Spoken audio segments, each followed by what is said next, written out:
They put us on a blood moon. What did you do to be here? Because this is not... I was jaywalking. Bro, all I did was look at someone funny. And I'm here for this. Crazy. Well, they told us to tell us when we're ready, so I guess we're ready to dive.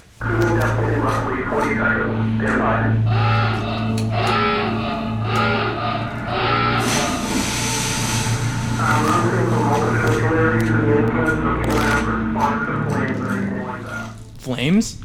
That's not good. That is definitely not good. At the bottom of a blood ocean? Hopefully that doesn't happen. What's up, everybody? Welcome back to the Real and Respawn podcast. I'm your host, Steven Hudson, and with me today I have a good friend and fellow gamer, Garrett. How you doing today, Garrett? Doing good. How about you? I'm doing pretty good. Before we get into our topic today about all these blood moons, all the submarines, all that kind of stuff, this weekend there's going to be a huge event called the Super Bowl. Basically, it's the big game for football. In the Super Bowl, there's the Seahawks and the Patriots. My pick to win the Super Bowl is the Seahawks. Don't care if you hate. You suck. Whatever. It's gonna be Seahawks Patriots, and a lot of the Seahawks are favorited. So, yeah, that's my pick.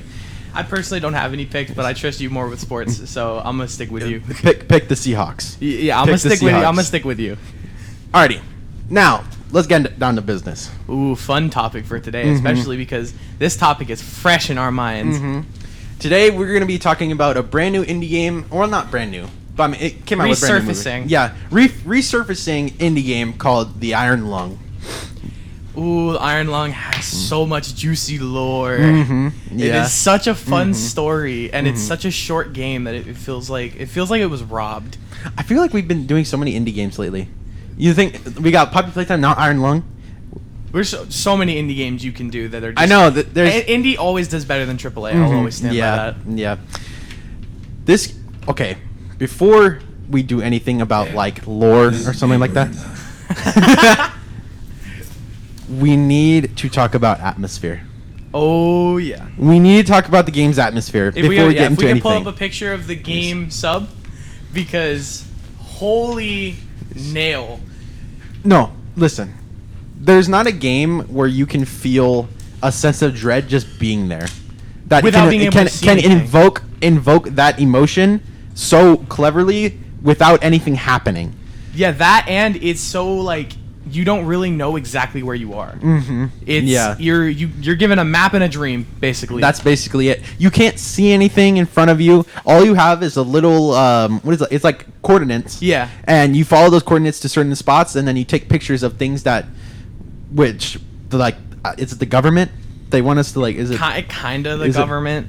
They want us to basically take pictures of certain things so that they can take it back to the surface and like test it out, basically. Yeah. But the real reason why you're down there is it's because they don't like you. Yeah. It's because you did something wrong, and rather than put you through a trial, they would rather put you at the bottom of a blood ocean and feed you to whatever's down there.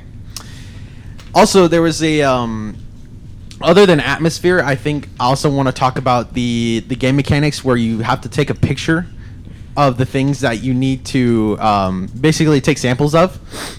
There's one moment where you take a picture, because the way you take pictures in the video game, I believe it's canon to the video games, because I remember it happened in the movies, but the camera in the video games is also X-ray, right? We're never really told, but under assumption, because logically it would have to be, because blood is not see-through, you would need something more powerful than a normal camera to see through blood. So an X-ray camera would fit that. Yeah, so in order to see the things that we have to take pictures of, we have to use an X-ray, specifically an X-ray camera, so that we can see through the blood. And a lot of the times we're seeing skeletons and stuff like that. Now, at first, you don't really know that it's the X-ray camera, because you're not really specifically told that, but you see all the, like, you see bones and stuff like that, and you're like, oh, okay, it's just remains and stuff like that. Yeah. And then I feel like that should have been a tell that there was something there. Yeah. If there's bones somewhere that are not, like, underground, clearly there's something that ate that. Yeah. Also, I think it's very interesting, too, is the end of the game. Because there's one moment where you take a picture and it's an eyeball, and it's physical flesh. So I'm thinking there's something. It's either a very strange creature that is able to bypass the X-ray, or is something else is going on. So the running theory I've been seeing online, and I personally believe, is the reason that there are some points in time where you can see the creature, like its eyes and stuff, is because its skin is so thick from living at such a deep depth that even though, like, you know, obviously it's an X-ray camera, its skin is too thick for the X-ray to penetrate, so you just see it. Yeah. It's like how, I don't know if you know, but in hospitals they can adjust how powerful an X-ray is to see specific things. Like they can see your lungs or they can see your skeleton. So I'm thinking it's just too tough. I think, that's actually the picture of the creature right there. Yeah, that's the eye. Because it's a physical eyeball. Like, you can see, it's not an X-ray. It wouldn't be it's like it would be, if it was a traditional creature, it would be an X-ray of like a skull or something like that. But I just think, if it's physical flesh and you're able to see it, I'm thinking, I have a theory. I think it's something supernatural. To me. Okay, but how would X-ray pick up something that is spiritual? Because think about it. A lot of the times when you're dealing with spiritual stuff, a lot of times electronics tend to get like messed up with. Yes. And what I'm thinking here is there's something going on where the spiritual creature, whatever it is able to bypass that with, like, I don't know, not spiritual energy, but, you know, just its presence alone, you know? We kind of also saw that in the movie, which we'll get into. Yeah. No, the movie was a whole nother can of worms. That's why I'm thinking if the movie has something like that, then that has to come from something like this. Unless this is a separate blood ocean from the one we saw in the movie. The thing about it is it's not. You don't think so? It's the same blood moon. Are you sure? Yeah. How positive are you? Because the issue is, I don't know if you remember. We'll talk about it more in detail. There's a picture that he gets of a light. That's an Easter egg that you can get in the game. Okay. They are the exact same blood moon telling the exact same story from a different perspective. Okay. Do you think the character we play as is who Markiplier portrays? Yeah. Okay.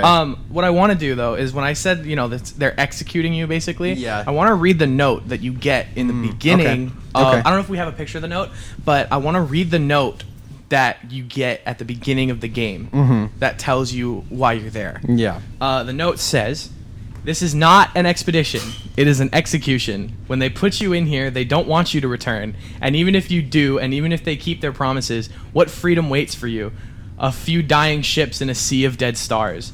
If there is still hope, it lies beyond the veil. Hope in this void is as illusionary as the starlight. I will choose to breathe my last here at the bottom of an ocean, unseen, unheard, and uncontrolled. They will get their execution. I will get my freedom." That's a lot to take in. That's a lot to take in. So it's not. There's nothing good that's coming out of going down here, basically. No. So you're basically trapped down there. Yes, because in the beginning, when you're given the description of the game, it tells you that the submarine you're in was not built to handle the depths that you're going, so they welded you inside. I already when I saw that the first time, I was like, that's 100% suspicious. If it's not built to handle this depth, what difference does it make to weld one person inside? I don't know how that stuff works, but I wonder how it just didn't implode though.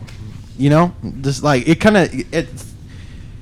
I think what it means by it wasn't designed to go that depth is the oxygen that's within the submarine itself. I think that's the submarine can handle it. But the deeper you go, the more oxygen is being like wasted, because the farther you go down, I think there's something I don't know what like the terminology is, but there's something where like the farther you go down, there's like a less like accumulation. There's less light. Yeah, there's a less accumulation of oxygen. And I feel like that's what they meant more so than the whole thing imploding. It's not handled at this depth, meaning that it doesn't have the resources necessary to go this deep. Yeah. That could make sense. Yeah, because in the game, the submarine never really implodes on itself. Until it takes damage. From the creatures, basically. What I want to cover before we jump, into break, it's going to be in a little bit, is a thing that is mentioned the quiet rapture. The quiet. I had to do more research on this. Yeah. So the quiet rapture. At first, I thought it was all stars at all disappeared. I was wrong. It was not just stars. Really? So all known stars to the human race, and then all habitable planets vanished in the blink of an eye. They just disappeared without an explanation. There's no explanation? No, There's no it's just gone. They don't have an explanation for it. Crazy. And that left that basically the human race went from over a billion people, or a couple billion people, to maybe a couple thousand. Really? Because the only people that were left alive were people that were on space stations, on ships, or in the middle of space. So like colonies that were in just in space. And to think that, like, how do people not go insane after hearing that almost your entire race just completely disappeared? Is there no like confirmed reason why it happened or anything? It just disappeared. It just vanished. Everything just vanished. There's no explanation. It's just gone. It's just gone. There are two companies that kind of appeared. One was called New Eden, which I believe was a colony settlement. Of the most grouped humans at the time. Yeah. And then I'm gonna butcher this. I think it is abbreviated as the COI. The COI? Basically, it's the new form of government that took over after everyone disappeared. Basically, just so what's left of humanity. That's basically the new government. Which they're why we're down here. Yeah. But other than that, Iron Lung is a very cut short story. They leave so many open questions that it's kind of hard to get a full storyline out of it. Yeah. Other than told from what your perspective was. How do you feel about that storyline choice? Just to say, that it all vanished. I think I would have called it lazy, but then I had to think about it because there's so much you could do with that. Like, if you just say, "Oh, they all disappeared," first question comes to mind: why? Why and where did they go? Yeah. So there's so much more you could expand on when that happens. So at first I really did. I thought it was lazy because it's like, oh, you don't really want to come up with a story to explain, where everyone went. But then again, it leaves it so much more capable for the people playing the game to kind of come up with their own theories about what happened. Have there been any theories that are been most prominent to you? No, actually. No one seems as interested in why they disappeared or where they went as I seem to be. And I also had to look into the blood moon that we're on and that our character is on. Is the only blood moon. Meaning it's the only moon with an ocean made of blood. Yeah. Now, I do have a personal theory where the people went, not where the planets went. Yeah. Where do you think they went? The blood in the blood moon that makes up the ocean, it's human blood. Yeah. My thought is something powerful or something like that basically took all of the human race and just crushed them, and then they all turned into that blood ocean. They all ended up on that moon because it's confirmed that the blood in the blood ocean is human blood. Yeah. Where on earth are you going to get that much human blood? Dude, that's crazy. That's insane. That is a lot of human blood. But then that also begs the question: where did the creatures come from inside of the ocean? And how? It's so weird. How does something live inside of blood? Well, is it it's like a parasite? Well, to my knowledge, we don't know how long the human race had been vanished for. All we're told is it happened, not how long ago it happened. So it could have been 100 years ago. It could have been yesterday. It could have been 2 days ago. We really don't know. Yeah. But if it's long enough for creatures to evolve in blood, I think it was a very long time ago that, all of humanity just disappeared. Unless somebody put that creature there. Which is also a possibility, but then that means they would have had to orchestrate the quiet rapture. Even a normal human, there's no amount of technology that could ever erase every star and every habitable planet in one go. Anyways, we're gonna have to take a break real quick. once we come back, we're going to be talking about the movie version of Iron Lung and seeing if we can wrap this up. So, Steven, I think a big part of being an online gamer is definitely the security of your base. Mm-hmm. Did you just say security? Yeah, we did. Which leads us into the sponsor of our podcast, Think Security. They are a local security provider that make security cameras, alarm systems, and mobile security units both for company and for your everyday to day people to make sure that they can keep their belongings and themselves safe from anyone who decides it's a good idea to try and steal from them. You can contact them at 562-926-7555 or visit them directly at 272 South 5th Avenue, City of Industry, California. Thank you, and back to our scheduled entertainment. See you there. Welcome back, everybody. Right now, we are going to talk about the movie adaptation of Iron Lung with the one and only Markiplier. AKA his full name, Mark Fishbach.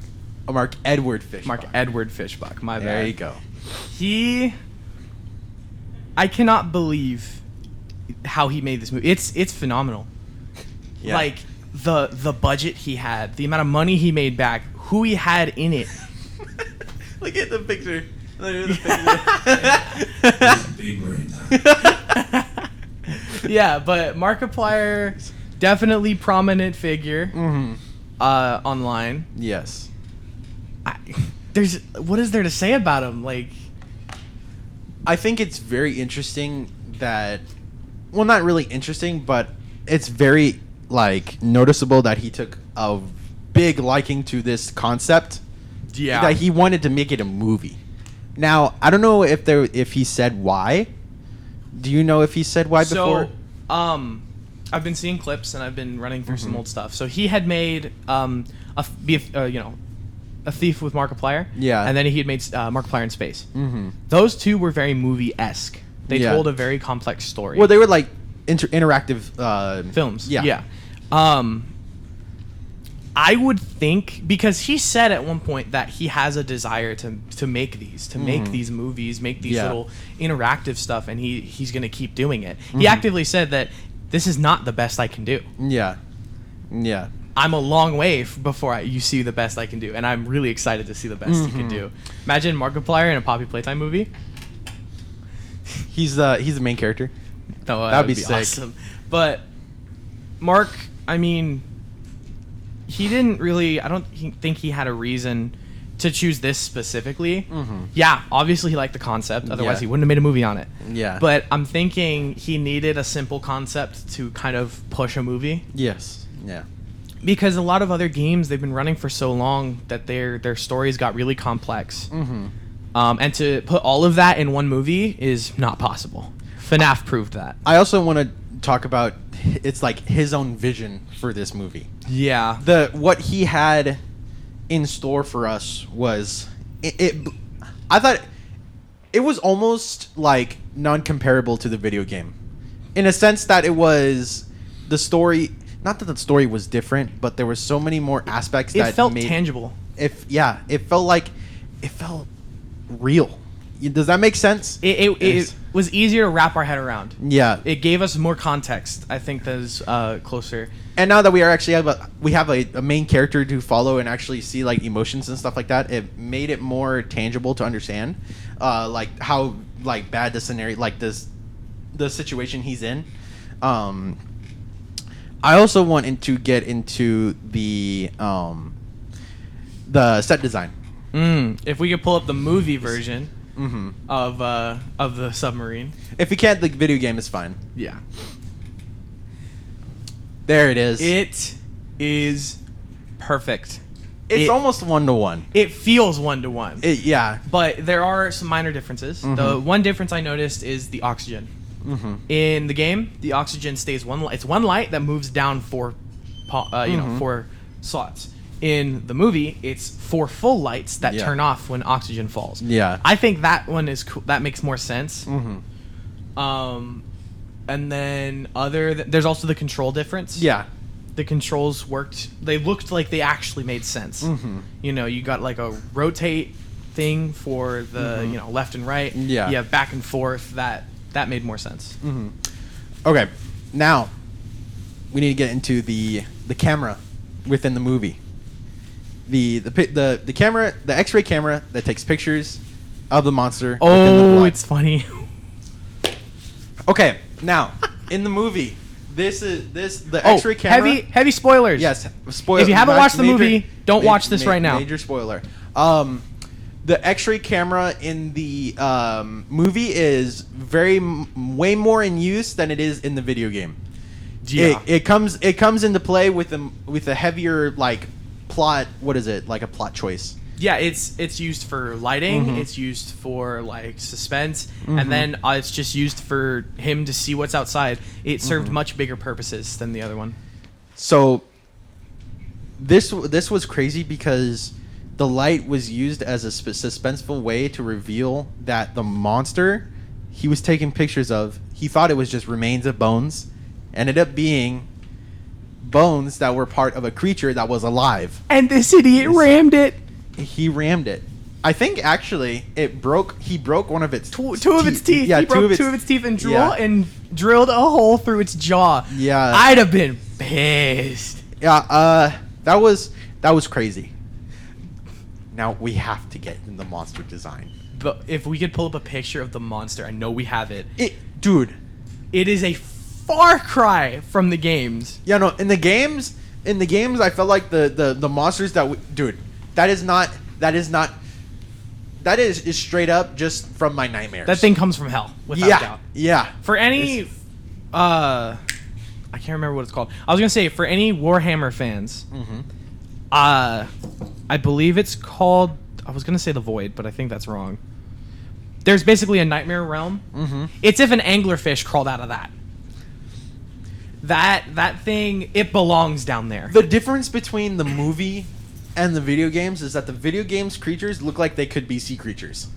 Yes, it's literally a picture of an anglerfish. If we could it's an angler. It is an anglerfish. In the movie, it's not. It has a human face. Oh yeah, no, it's trying to be human. It has a human face, and it's almost like a blob of just flesh. It reminds me of a blobfish. Like you know, when you pull it up from under the sea, and it's nasty. But it's clear this thing is intelligent. It is, and actually, I believe, I don't know so in the movie. Throughout the movie, basically, Markiplier is losing oxygen, and what happens is he's breathing in too much CO2, I believe. Yeah, carbon dioxide. And he's basically starting to hallucinate. On top of that, he drank cleaning alcohol, which is not supposed. You're not supposed to drink that. Yeah, basically, it made him really drunk. And basically, and he was seeing some crazy stuff. Now, I don't know, because at the end, there's a part where he hears a disembodied voice. Now, that disembodied voice ends up being the creature that's outside. The creature mimicking a previous victim. Now, what I'm speculating was that actual intelligence from the creature, or was that Markiplier just hallucinating? I don't think it was just Markiplier hallucinating. You don't think so? Because the monster... The voice, the disembodied voice, responded when Markiplier was talking to the monster. And its actions matched the words. So it's clear that this creature is not just, an everyday... It's intelligent. Ignorant beast. Yeah. It's smart. Yeah. It uses mimicry. And I'm thinking there is also, like you said before, a spiritual aspect. Yeah. Because... So the disembodied voice at first, when he's truly hallucinating and he's done, he says there's light under this ocean, and of course, being without light for so long, they want to go find it. Ooh, there's another picture of the monster. Yeah, if we can pull that one up, that was nasty. Oh my gosh! I think was that after he rammed it. No, that was 2 images before he rammed it. It is grotesque, disgusting, and I want it to go away. Dude, it was yelling. It was not happy. Yeah. And the hardest line from that movie, by far, is when Markiplier yelled, "You want to eat me? Come and try," and just rammed the monster straight in the teeth. That was probably the hardest line that the movie ever delivered. That's so peak. I love Markiplier so much. And then he just put that thing in full reverse. He was out of there. And also, props to Markiplier. This is his first for real acting movie. No, this is his second. For real movie? Yeah. What was the first one?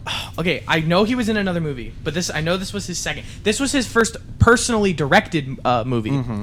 But I know he had acted before. It was probably a smaller movie, wasn't it? Yes. Keep talking. I'm going to find it. So, in the movie, by the end, there's a sequence where the submarine is starting to fill up with a lot of blood.